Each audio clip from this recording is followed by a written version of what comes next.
Hey there, kiddos, and welcome back to the channel. I'm Uncle Frank, hoping that you are having a great day. And in today's video, I'm going to be sitting back in my very squeaky chair, relaxing and having a little conversation with all of you guys about Magic the Gathering, Final Fantasy, and the future of the Commander format. Because today, as of the recording of this video, Y'shtola, Knights Blessed, the commander from this deck of the Final Fantasy Commander set, she is now the most popular commander on the EDH Rec website, with 50,000 decks submitted for her, which means she is now more popular than other powerhouse commanders like Edgar Markov, the Dragon, and some other really classic ones. More popular than the Sliver Queen, even. Wild stuff.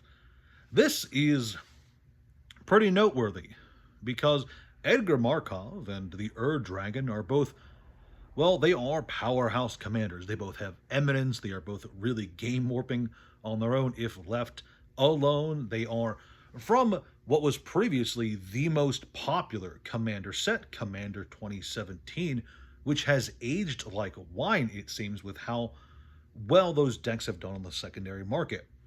And this is pretty impactful because it indicates, in my opinion, it indicates the direction that the Commander community and the Magic community at large is really leaning with regards to both what kind of products they are really enjoying, as well as their overall attitudes on universes beyond. Because this is not just a sign to me that Y'shtola is a popular commander.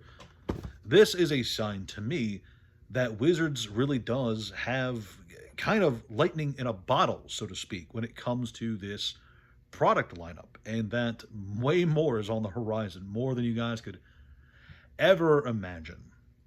You see, let's break it down for a bit. You see, Commander 2017 was a very, very well received Commander set, okay?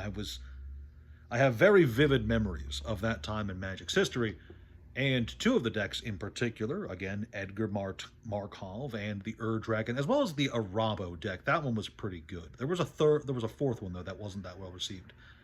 Anyway, this set introduced the Eminence mechanic, which, if you guys don't know, I know that a lot of you guys out there don't play Magic, but in the Commander format for Magic, there is a mechanic called Eminence, which means your commander has its effect even outside of the game, which is really powerful, by the way.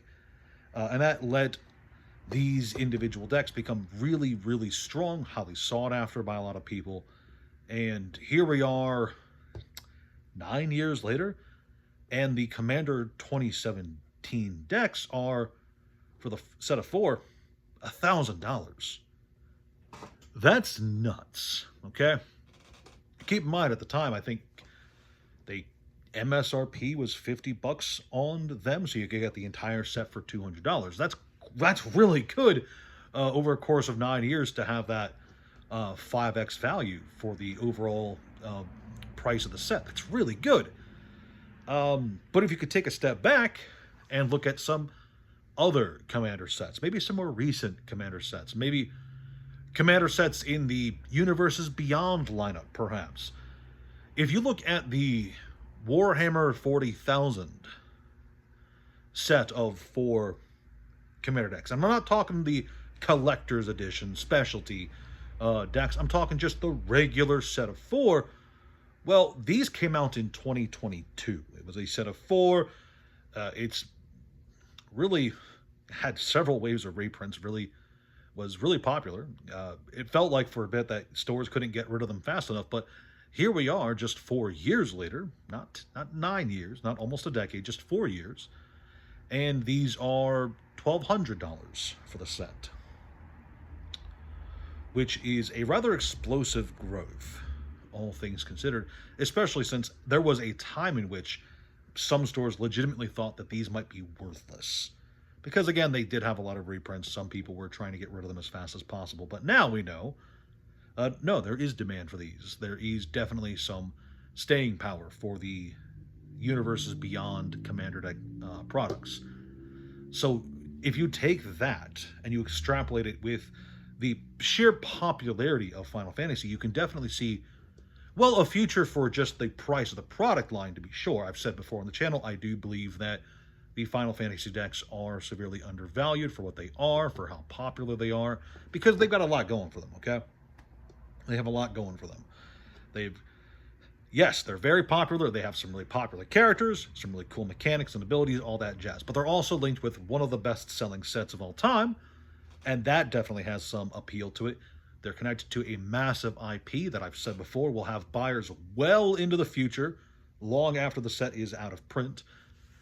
They have the collector sample packs. That's a bonus. Believe it or not, 2 extra bonus cards that come with the decks from the collector set lineup. That's pretty impactful. I think that's going to be a boon in the long term for these decks. There's 2 versions of the one deck, the Limit Break Final Fantasy deck.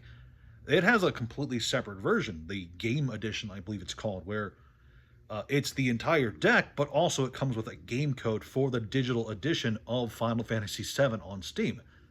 That is a huge boon, and I think will impact the long-term price of that specific version of the deck, I should say.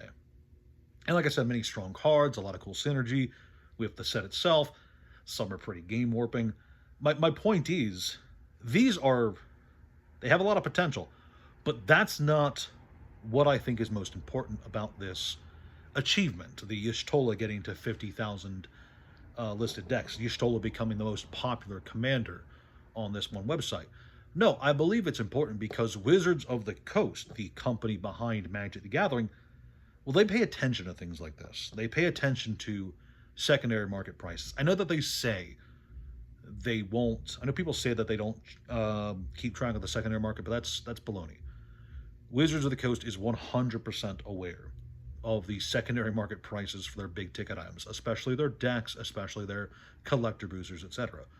They look at that as a success margin, and they definitely get at least a glance at the popularity of certain commanders. I don't want to say guarantee, but there is a decent chance that there is at least someone at Wizards of the Coast who takes a look at websites like EDH Rec to see which commanders are the most popular, which commander sets are the most popular. And this is an indication that a Universes Beyond set can be ludicrously popular in the most popular format in the game, because Commander is basically how people play Magic these days. I know that it has other formats. I know Standard is around. I know Modern exists. But from my experience the last 3 or 4 years, it's basically just been Commander the Gathering. So it's pretty important, I think, when something like this happens that shows the sheer popularity of one specific set or even one specific deck from a specific set. It's worth noting.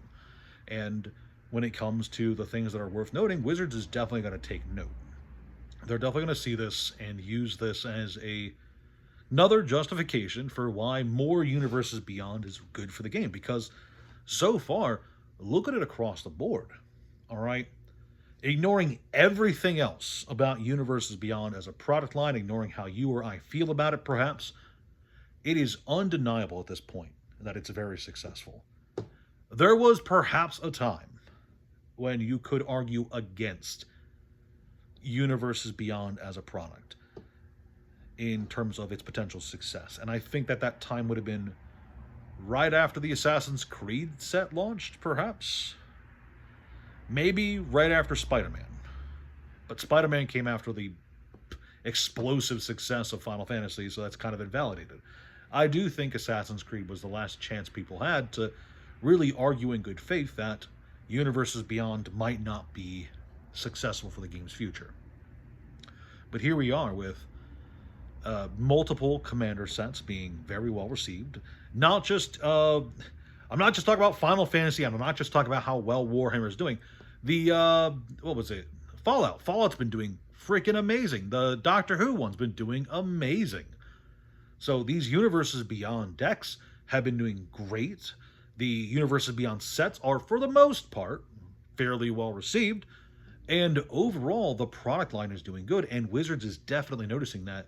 And I think that's going to influence some of their future deck releases, their set designs, and their overall attitude towards Magic as a game versus Magic as a brand.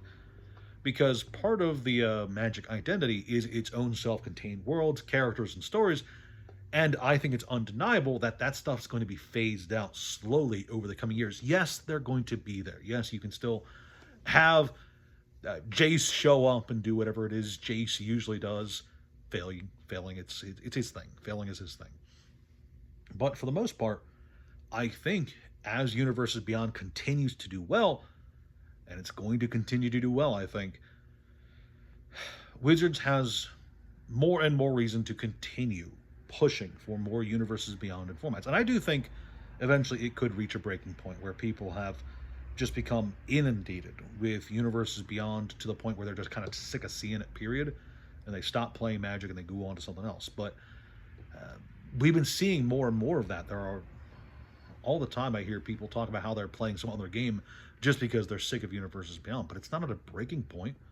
And clearly, it's not enough to fracture the fan base because it's bringing more people in. That's the other thing. There are people who are genuinely huge fans of Final Fantasy, Ninja Turtles, Avatar. Name a Universes Beyond set. There's probably fans of that franchise who have never touched Magic the Gathering in their lives despite the nerd overlap. Star Trek is coming. Star Trek is a massively popular franchise. Yes, I know that Star Trek is not really in the best spot it could be culturally right now. It's experiencing a bit of the Star Wars problem, where people who have no love of the franchise are in charge of creating it. But that doesn't detract from the fact that it still has decades of loyal fans and great stories and a lot of material to pull from for a Universes Beyond set. So I have no doubt in my mind that that Universes Beyond set is going to be a slam dunk home run. And I think there are potentially dozens of other IPs giving us years and years and years of content for Universes Beyond that really just outlines the potential staying power of this product line. You know, look at some of the other most popular franchises in pop culture history. There is Star Wars. There is a very real chance of a Star Wars Universes Beyond in the next 2 years. All right, there's probably more D&D Universes Beyond sets coming. D&D has been having a slight resurgence lately. That's definitely been talked about more lately. There's a new Dark Sun coming to D&D. Maybe we'll get some Dark Sun Universes Beyond cards. That would actually be kind of cool, in my opinion. I like Dark Sun. Haven't looked at it in 15 years, but, you know, there's also all kinds of other brands out there that are just popular because of what they are. Even over a decade after release. Look at Harry Potter. Harry Potter still has fans frothing at the mouth. There was a new video game not that long ago that was pretty well received from what I understand.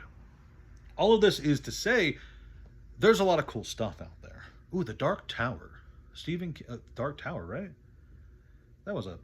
That's got fans, right? A Stephen King Universes Beyond set.